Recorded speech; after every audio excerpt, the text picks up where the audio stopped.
Classrooms without electricity or furniture, bathrooms without functioning toilets, non-working libraries. This is the situation of Venezuela's universities because of a lack of government funding. Students want to protest these conditions but are hesitant to do so. Everything is uncertain. We don't have a base or a leader to support.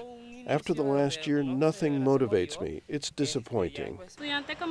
Every student is discouraged because when we protest, nothing changes. There is no change. Last year, Venezuelan students took to the streets a number of times to protest against the government of President Nicolás Maduro.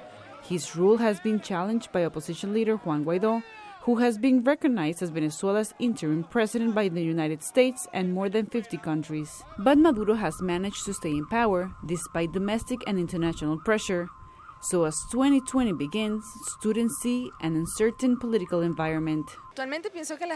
The conditions for the protests are not given, especially the opposition leaders. They are divided. The political and economic crisis in Venezuela has left the oil-rich nation in one of its worst economic situations in its history. More than 4 million Venezuelans have fled their country since 2015, according to the United Nations, among them educators and students.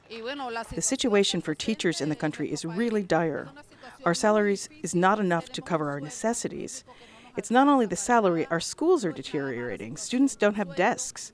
The reality of being a teacher in Venezuela is totally chaotic. The Maduro government insists that high-level education is one of its priorities, but this year the Ministry of Education's allocation did not exceed 10% of what universities requested to continue operating.